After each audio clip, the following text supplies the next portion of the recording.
Amigos televidentes, página abierta con el arte, página abierta con la cultura, un programa dedicado al arte nacional en contexto, artistas, ideas, obras, todo eso y más en página abierta con el arte, página abierta con la cultura. Hoy tenemos para ustedes gestorías dependientes, gestorías independientes, arte y política, arte y cultura, con Fidel Múnich.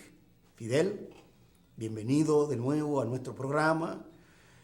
Habíamos reflexionado desde hace un tiempo que teníamos que hablar, pensar la imagen, no solamente desde su razón artística, sino desde su razón social, desde su razón antropológica, desde su razón medial. Y qué bueno que desde hace 2 semanas estamos trabajando en todo lo que necesita esa experiencia sobre la imagen, sobre la cultura, pero además sobre los actores que producen imágenes.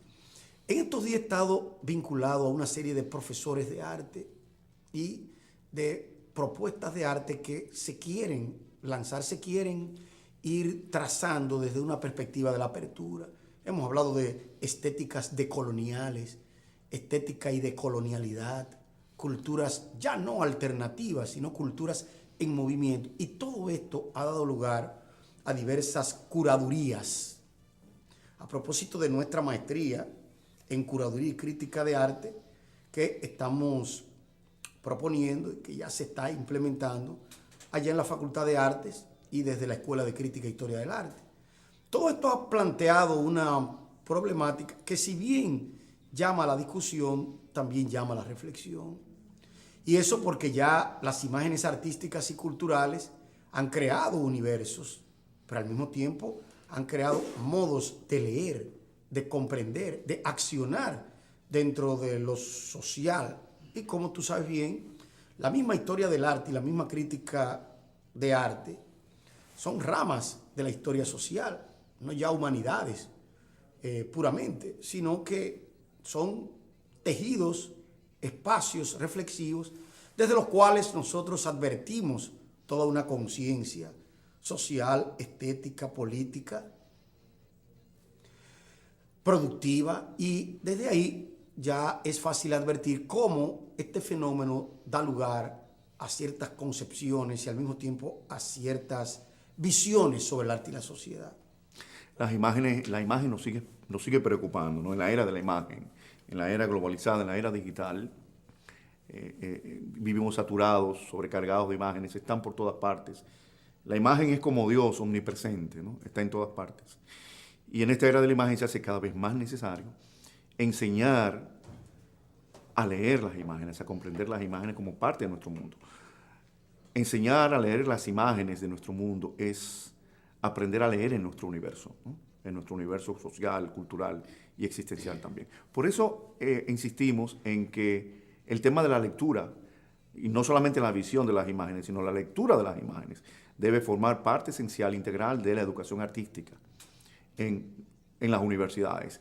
Y de que el tema de la educación, la enseñanza de las imágenes, debe también formar parte no solamente del currículum, del pensum, de las facultades de artes o de humanidades, sino de todas las facultades. Esa es una propuesta que tenemos. O sea, la educación artística, la educación en la lectura e interpretación crítica de las imágenes, la educación, el enfoque en las imágenes y la llamada culturas visuales, debe formar parte del currículum, del plan de estudio de todas las facultades. O sea, todo estudiante universitario debe saber hoy cómo se lee una imagen, ¿no? Esa propuesta la hicimos incluso en el marco del rediseño curricular. Sí, ciertamente. De que todas las facultades de la Universidad Autónoma de Santo Domingo deberían, era de necesidad que ellas tomaran materias y dominios estéticos, artísticos, y que sobre todo imagen fuera una materia. Ciertamente, no podemos ya... Imagen fuera una materia. Es imposible obviar la incidencia, el efecto, la repercusión, el impacto de las culturas, llamadas culturas visuales en nuestro tiempo y en nuestra vida cotidiana también. Claro, hay alguien que en una discusión me lanzó la problemática de que ¿para qué leer imágenes y no leer realidades? Oye, una pregunta ocurrente. ¿Para qué leer imágenes si tenemos realidades todavía más pregnantes, más fuertes? ¿No creen ustedes que ese es un prejuicio intelectual de ustedes, de investigadores especializados, que creen que todo en el mundo y la vida es imagen? La realidad está ahí y supera cualquier tipo de imagen. Sí, el asunto es referente, Entonces, ¿no? El referente. Claro, porque la realidad como referente. Sí. La persona lo dice desde una perspectiva incluso más pragmática. Y me gusta esa pregunta. Dicen, no, es muy buena. A mí fue incitante y eso sí. dio lugar incluso a un debate entre miembros del círculo de crítica de arte que estamos conformando poco a poco. No revelo incluso su nombre porque no es el caso, pero salió esa inquietud. ¿Leer imágenes o leer realidades? ¿Estudiar prácticas o estudiar discursos? Mira, todo esto que vemos incluso en pantalla demuestra que estamos ante imágenes, pero también ante discursos visuales. Pero también propuestas reales y propuestas visuales. Sí. ¿Hasta qué punto hay una frontera entre lo real y lo visual? Exactamente. Pero también... Un asunto que tiene que ver con la cognición. Ciertamente. Con lo que se llama un estado de mundo que podría ser bien equívoco, porque la realidad no quiere decir que no se equivoca. No. La realidad equivoca nuestras rutas muchas veces. Sí. Y al contrario, ¿tú sabes lo que hace la imagen, Fidel? Nos orienta en la ruta de lo real.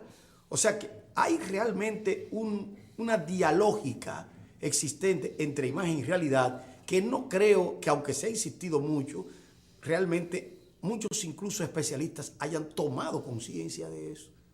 El problema de la frontera entre lo real y lo visual. Pero además entre el que mira y lo que se mira. Sí. A veces lo que se mira es lo que nos ve. Sí. Incluso es un planteo de Didier Huberman a propósito de lo que vemos y lo que nos mira. El que mira y el que es mirado también. Pero precisamente. Sí. Y lo que mira. O sea, cuando decimos que una imagen del Renacimiento, un retrato, nos mira, es una realidad patente y dicente. Sí. Porque para donde quiera que tú te traslades, una vez tú estás frente a dicha imagen, la imagen te persigue. Entonces, claro, es una técnica, un procedimiento, pero al mismo tiempo lo que te quiero decir es que el mirar del otro y el mirar mío crean un diálogo. Sí, Odalis, esa pregunta que te hizo ese profesor interesado es legítima, es completamente válida. Claro. Y apunta, ¿para qué leer imágenes y no realidades? No deberíamos más bien dejar a un lado las imágenes en esta era de la imagen, que hay que insistir, la era digital, la era virtual, la era globalizada es también la era de la imagen. ¿Por qué no insistir en la realidad inmediata, en el referente, ¿no? En la realidad de todos los días? Pero yo me pregunto, aparte de que hay una relación entre imagen y realidad, ¿es posible leer la realidad de hoy día sin leer las imágenes? ¿Es posible conocer la realidad fuera del conocimiento de las imágenes? A mí me salta... Un conocimiento directo, inmediato de la realidad es muy difícil ya. Creo que está todo mediatizado, ¿no? Prácticamente todo está mediatizado. Es cada vez más difícil leer la realidad de manera directa. Toda la cultura digital es visual, Fidel. Sí, cierto. No hay cultura digital que no sea visual. No lo es. Entonces, existe lo siguiente. En el momento en que ese amigo profesor me decía, ¿por qué no leer la realidad en vez de leer discursos e imágenes? Sí. El asunto es que si yo leo la realidad, debo mostrarla. ¿Cómo mostrarla sin imagen? Cierto. O sea, es un problema de inteligencia de la misma pregunta y de mundo. Claro que el rutario de esta pregunta me lleva a reflexionar aún más sobre lo que se llama referente imagen, referente concepto y al mismo tiempo percepto y realidad. Sí, eso apunta a un tema de semiótica. No queremos entrar aquí porque es muy académico para el público, quiero decir. Tratamos de simplificarlo un poco, o de explicarlo a un nivel más comprensible, ¿no? Sin tener que entrar en la hondura. Quiero decir, para mí es imposible hoy leer una realidad social o determinada sin acudir a las imágenes, porque las imágenes te devuelven a esa misma realidad al público. ¿Cómo tú le devuelves esa realidad que has leído o interpretado si no es a través de imágenes? Con palabras solo. Pero que las imágenes necesitan de una explicación. También. Pero además, las imágenes necesitan ser legibles, ¿no? Necesitan ser traducidas. Ya no porque yo sea crítico de arte o historiador del arte o esteta o teórico del arte. es que en cualquier dominio de las ciencias fácticas, formales, sociales y humanas, nos vamos a encontrar con que hay imágenes que hay que explicar. Por eso un historiador económico debe explicar imágenes, un historiador social también, un historiador de la ciencia explica imágenes. Ya incluso Kuhn lo decía a propósito de qué significa leer revoluciones científicas, Cierto. qué significa conocer revoluciones científicas. ¿Cómo usted puede, por ejemplo, traducir un orbe planetario sin que el otro vea, sin ver todo aquello?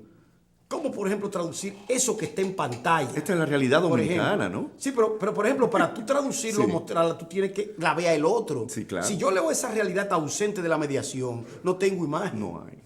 ¿Tú ves? No hay. Entonces, ¿qué sucede con una imagen como esta? Que al parecer podría ser simple y el denotatum de la misma es algo que todo el mundo cree que comprende. Pero debajo de las estrategias de esa imagen hay signos que deben ser conocidos con relación a ese sujeto doble que está ahí. O la imagen socorrida, muy mencionada por ti, del señor que va camino a los Alcarrizos, en el motor con el cerdo detrás, amarrado, peleándole. Peleándole al cerdo. Discutiendo con el cerdo, como si con el fuera un ser cerdo, humano. Porque es una entidad que la ha humanizado. Sí. Al humanizarle y acordarle valor ya es un igual. Entonces, fíjate que ese análogo que se produce en esas imágenes, se produce en esta que está aquí, una carreta de plátano con un señor que va vendiendo y un caballo que parece que está posando. Sí. Ahora bien, ¿cuál es el traductor cultural? Porque todo eso traduce una cultura que incluso la misma imagen la soporta como eje del pasado y eje del presente. ¿Qué tiene eso de traducción y de tradición y al mismo tiempo qué tiene de lenguaje? Observa que todos esos referentes que están ahí remiten a una cultura y a una identidad territorial. A una cultura sociedad. Sí. Entonces, esa cultura sociedad que está ahí, que habla, que dice y que se dice, indudablemente está explicándose. Y para ella hay toda una pedagogía visual que es importante conocer para, con su ayuda, entender cuál es esa narrativa que está ahí. Contrario, por ejemplo, a esta que vemos, donde también hay elementos focalizadores que dicen cómo se desenvuelve un determinado momento dentro de la cotidianidad. Pero además que hay objetos tecnológicos, económicos, que son también traductores de sentido. Cierto. La pregunta del profesor pienso que debe ser pensada por nosotros también y tomada en cuenta. Yo creo que la cuestión es que las imágenes nos ayudan precisamente a leer la realidad. Leyendo imágenes podemos leer mejor la realidad. Hay esa relación estrecha, ese vínculo entre imagen y realidad que no podemos soslayar. Es lo mismo asistir a un evento del mundo real que ver en una pantalla dicho evento. Esa es una pregunta fenomenológica, Cierto, Fidel, y cierto, filosófica cierto, que explica lo que cierto. se llama el arte y realmente su fundamento. Pero ¿cómo conocemos el mundo hoy? ¿Cómo conocemos el mundo, lo que está fuera de la isla? Por ejemplo, la política internacional, la situación global, los conflictos regionales, a través de la mediatización, las imágenes, la Y televisión. de esa más mediación. Exactamente. O sea, de los ese reportajes. tejido televisual Exacto. o más mediático que realmente estructura una determinada información y un determinado territorio de la imagen que al mismo tiempo tiene su propio significado. Ahora bien, a veces alguien puede pensar lo estéril que es discutir estos temas sobre los que podríamos tener o no tener razón, pero que tienen su utilidad.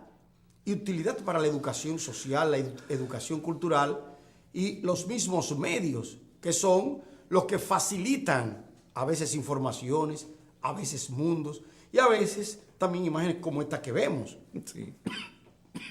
Cierto.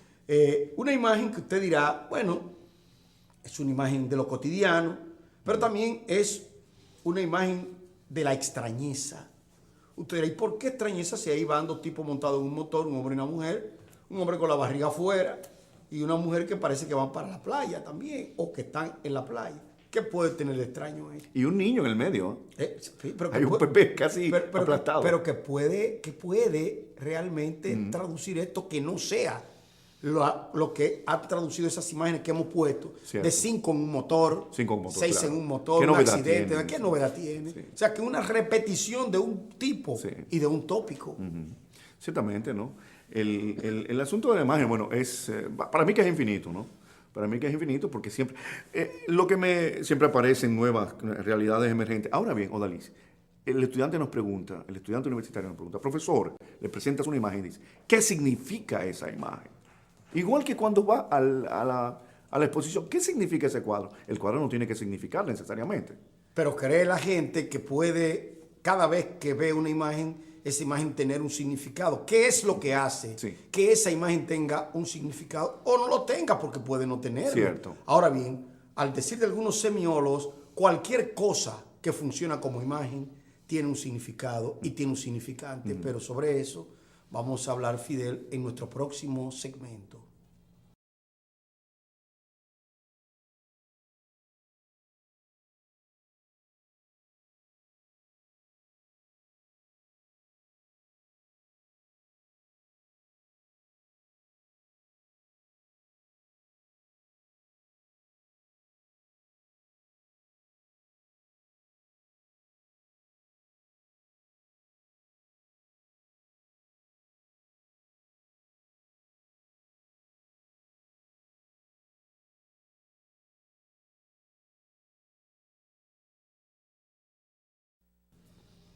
Página abierta con el arte, página abierta con la cultura. Hoy, cultura, sociedad, imagen, sociedad, gestorías dependientes, gestorías independientes.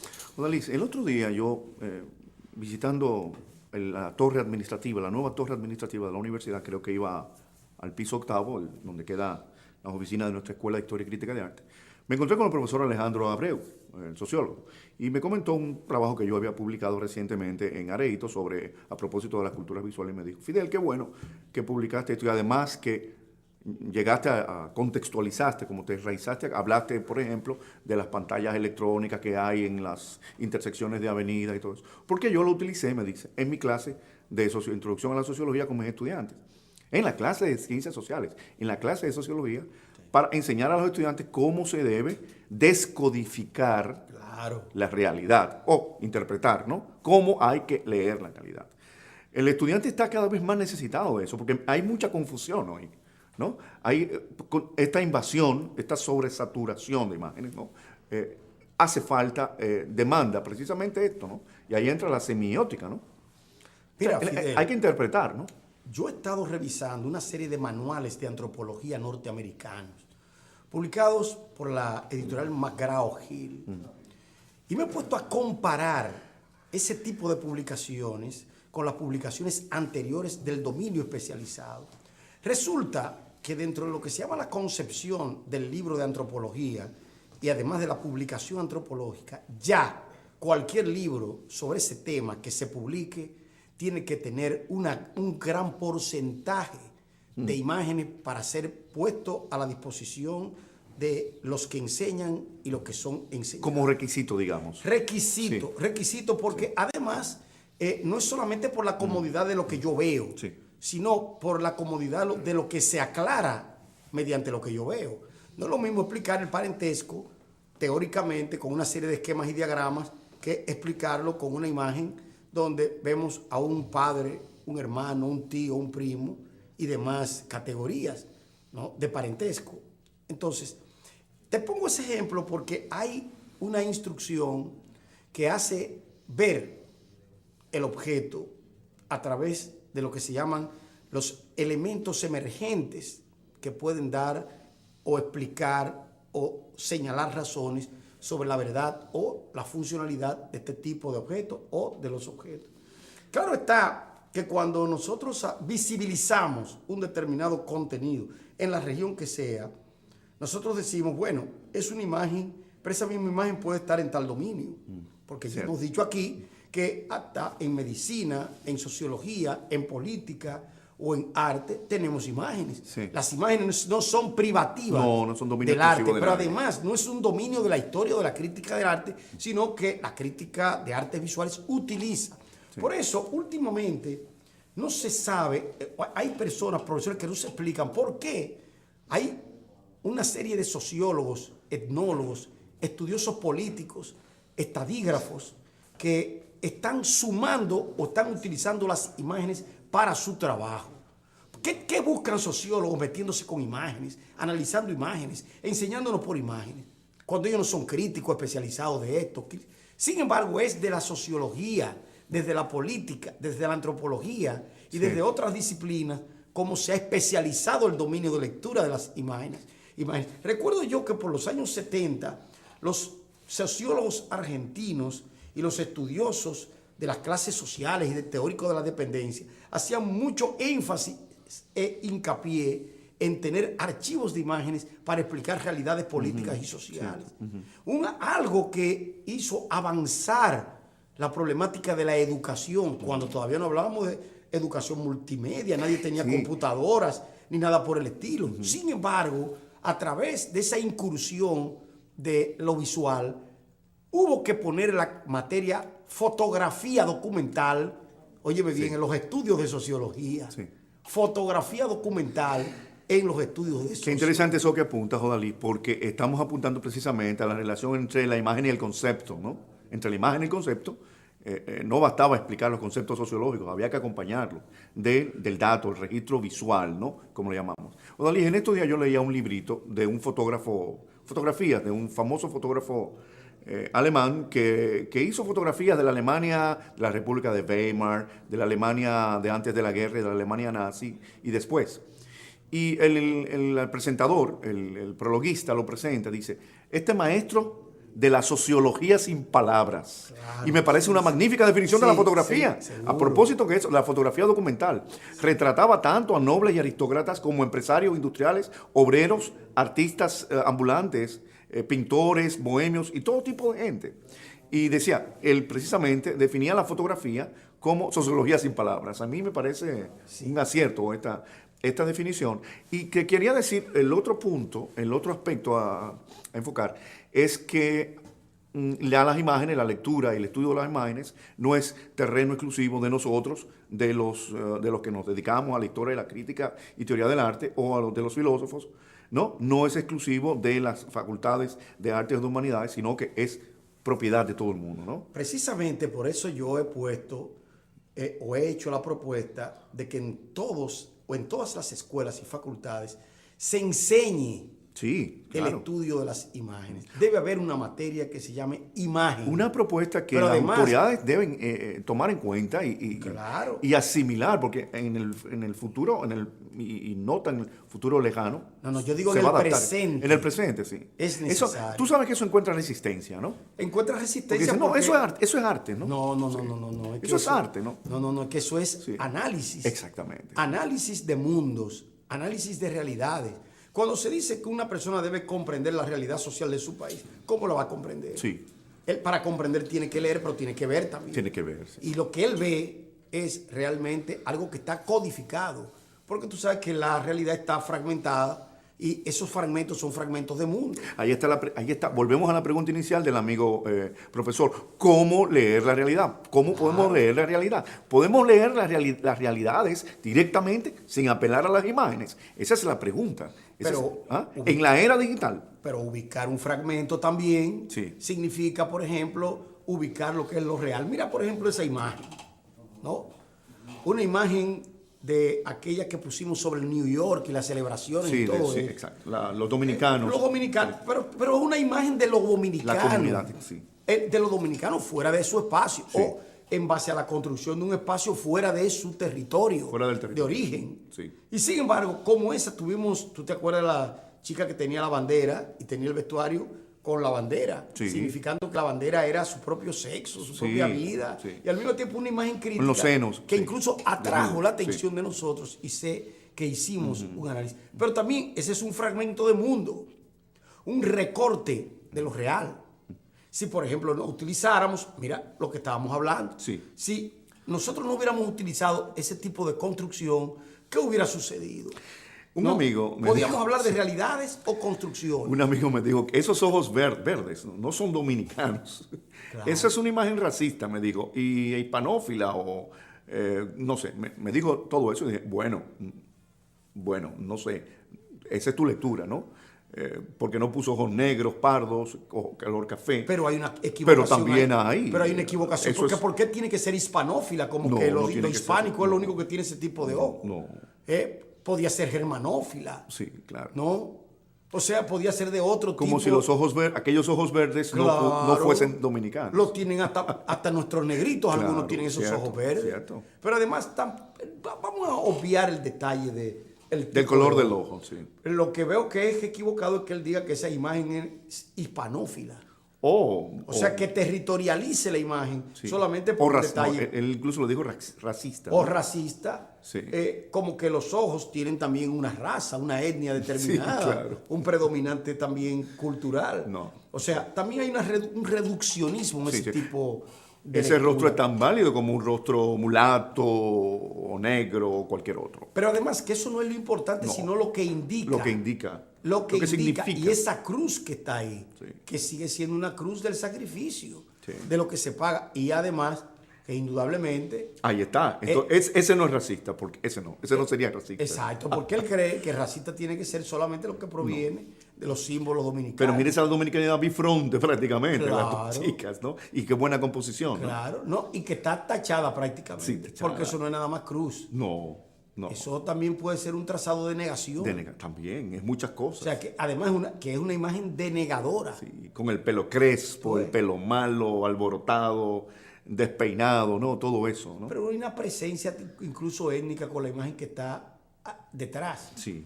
¿No? Fíjate que el tipo al que pertenece no tiene que ser necesariamente de nuestro origen. No. Puede ser de Otro origen también. Puede ser, ¿no? Y que es de otro origen. Es de otro día. Puede ser una imagen de carnaval también. El rostro pintarrajeado, las chicas que se pintan el rostro Yo para el lo carnaval. digo por el tipo físico del rostro. El rostro, sí. Del segundo plano. El segundo, sí. ¿Tú ves? Sí. Lo digo por ese rostro, que es un rostro demasiado perfilado, Sí. ¿no? Hacia tipos africanoides. Sí, más africano, sí. Entonces, ¿qué pasa? Alguien diría, bueno, es una imagen también racista, porque excluye al otro, ¿no? Sí. Al otro que el blanco lo excluye. Cierto. Entonces, tú te fijas Fíjate, que entramos en la interpretación. entramos en la interpretación, pero también en las visiones, Sí. que han hecho equivocar a tantos espectadores y a tantos espectadores. Y podemos preguntarnos, y bueno, ¿y el fotógrafo cuál era la intención o la propuesta? Tal vez es completamente distinta, quería mostrar otra cosa. Es casi La seguro. intencionalidad. Y esta que es sí provocadora, la dominicanidad irreverente. ¿Ah? Pero además es una dominicanidad vaciada de los signos tradicionales. Cierto. Una dominicanidad que se ha modernizado también, Fidel, porque también hay que ver que se ha modernizado. Esas imágenes que parecerían irreverentes, pero que tienen una carga erótica Sí. bastante visible. ¿Serían traidoras a la patria esas dos chicas mostrando los senos con la bandera, pero invertida, me parece? Es casi seguro que eso es lo que queda de la República Dominicana, Sí. al decir de algunos. El pose medio exhibicionista para el voyeur, dos chicas bonitas, atractivas. Claro, y además que es bueno también observar. Sería una burla a la dominicanidad que esto, a la esa- patria. Bueno, la ironía de la pregunta es realmente pregnante Sí. y busca otro propósito, pero déjame decirte que aún irónica, la pregunta para ciertos puristas, para ciertos patriotas ortodoxos puede resultar provocadora. Y provocadora porque la dominicanidad se expresa solamente como ese núcleo quiere. Sí. Otros no tienen derecho a presentar la dominicanidad como lo que ella es, sino como lo que quiere la generalidad. Y la generalidad tiene una concepción bastante difusa de lo que es eso. Cierto. O sea que, desde ese punto de vista, las narrativas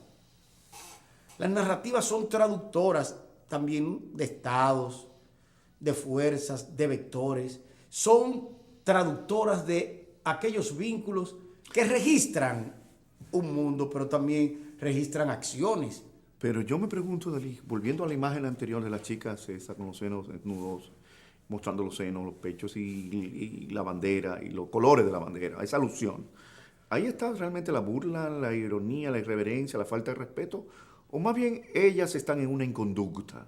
No, ¿por qué? Por Pues, ejemplo. No. Tú puedes ser un ciudadano honesto y quemar la bandera. Si quemas la bandera, eres un traidor, ¿no? Bueno, Ese gesto de quemar la bandera. Es verdad. Pero te convierte en un traidor. Sí, pero ya eso implica una discusión. Mira, recientemente yo estaba hablando a propósito de por qué quemar libros del escritor peruano Vargas Llosa, que es uno de nuestros grandes premios Nobel de literatura. Un acto de intolerancia. Un acto de intolerancia, sí. pero además, ¿por qué quemar esos libros como dentro de lo que se llama aquellas instancias neonazis Sí, cierto. que quemaban las obras de Freud? Toda quema de libros es Totalmente, óyeme bien, una violación y al mismo tiempo una intransigencia. Es Toda criminal, quema de sí, libros, sí. independientemente del libro que sea. Es un crimen cultural. Es un crimen cultural Sí. y al mismo tiempo una acción violenta contra la cultura. Un gesto totalitario, despótico e injustificable. Injustificado. Por ejemplo, hay veces que se queman libros como se queman imágenes.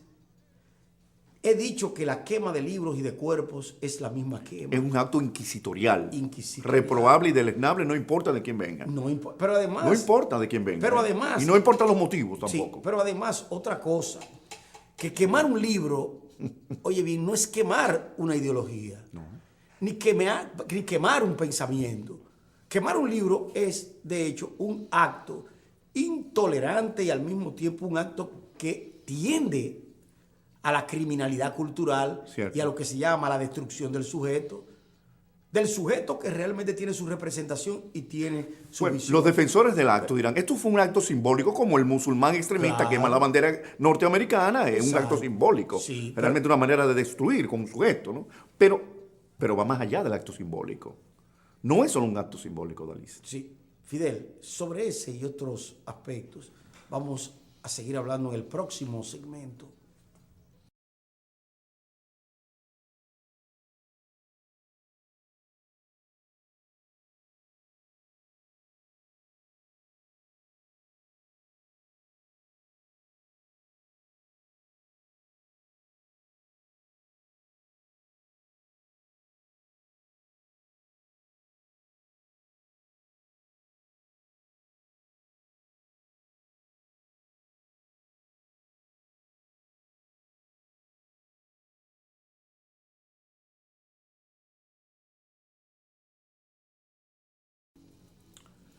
Página abierta con el arte, página abierta con la cultura.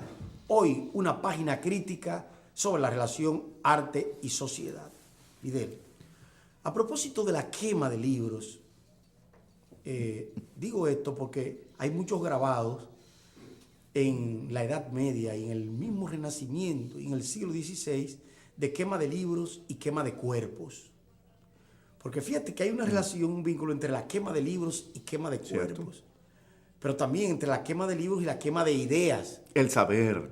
La quema del saber. El saber prohibido, el saber irreverente. Además, ¿quién da derecho Sí. y justificación para que una serie de personas digan, bueno, yo voy a quemar un libro? ¿Cree alguien que sea realmente justo que quemar una mercancía es lo mismo que quemar el objeto? No, el que quema un libro no está quemando el libro, está llamando la atención sobre un acto realmente salvaje, totalitario y hoy neototalitario.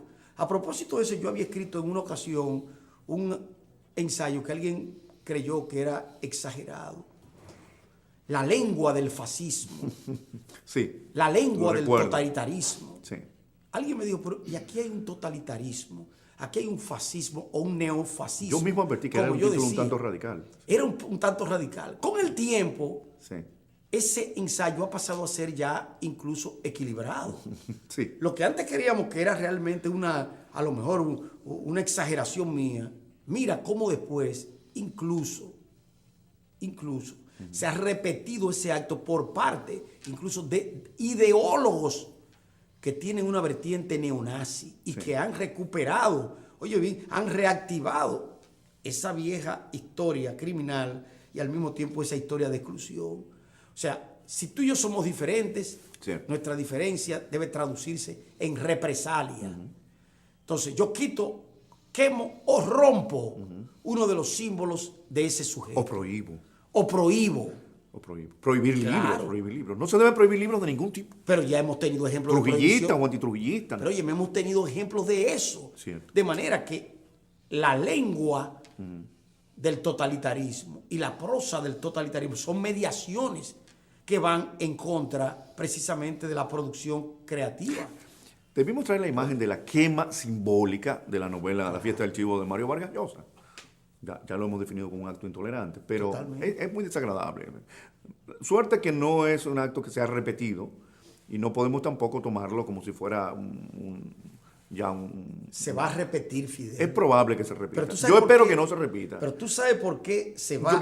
Yo quisiera verlo como un hecho aislado. Sí. Óyeme, es un hecho aislado, no es la sociedad la que está quemando esos libros. Son un grupo de mesiánicos, un grupo de intransigentes, incluso un grupo de payasos sociales que hoy son más patriotas que tú, que yo y que cualquiera, que son los únicos que son patriotas y que viven hablando de lo que ha quedado de la República Dominicana, que ya no tenemos república, que ya, porque como la república no es como ellos lo han soñado y pensado, ya no existe. Sí. O sea, es una actitud unicista. Su imaginario de la república. En su imaginario. Esos señores creen que podría realmente este es el fin de la república. Un aspaviento totalmente fuera de contexto y que al mismo tiempo hace creer que el mundo gira alrededor de ellos.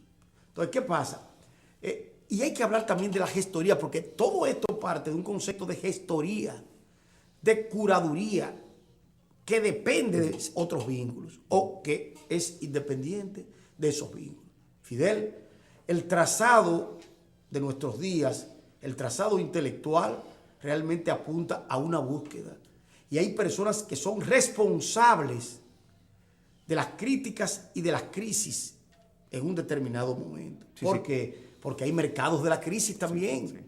Hay mercados ideológicos, hay mercados políticos. Y se mercadean hechos que sirven para desarrollar un determinado simulacro y una determinada, como diría Baudrillard, economía política del ciclo. Sí, y ahí entra la necesidad de un registro visual, de un registro de las imágenes precisamente para catalogar, para formular una historia de las imágenes culturales y artísticas del país. Y también de las imágenes sociales que hablen del momento, ¿no? Que hablen de la época, las imágenes epocales, de esa realidad contradictoria que estamos viviendo hoy, ¿no? De la discusión sobre la dominicanidad, sobre la identidad, el tema sempiterno de la identidad y todo eso. No podemos visualizar este problema, esta problemática sin las imágenes, ¿no? Lo importante es que cada imagen es un traductor y al mismo tiempo un interpretante. ¿Por qué? Sí. Porque realmente lo que allí se ve y se dice apunta a un objetivo, independientemente de que se lo haya planteado el autor de esa imagen. Sí.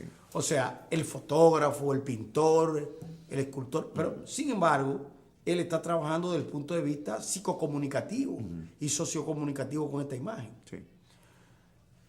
¿Cómo hoy gestar imágenes alentadoras, imágenes de paz, imágenes educativas, imágenes desideologizadas, si el principal mediador y el principal colonizador es el aparato, la cámara tomavistas, ¿no? La focalización, todo eso que los decolonialistas le llaman ruptura y al mismo tiempo desajuste a nivel de protestas y a nivel de creación, ha generado incluso un modo de hacer crítica y otra curaduría, que ellos entienden que son curadurías culturales, donde un señor hace a veces de mediador y organizador de un evento que puede ser artístico, puede ser cultural.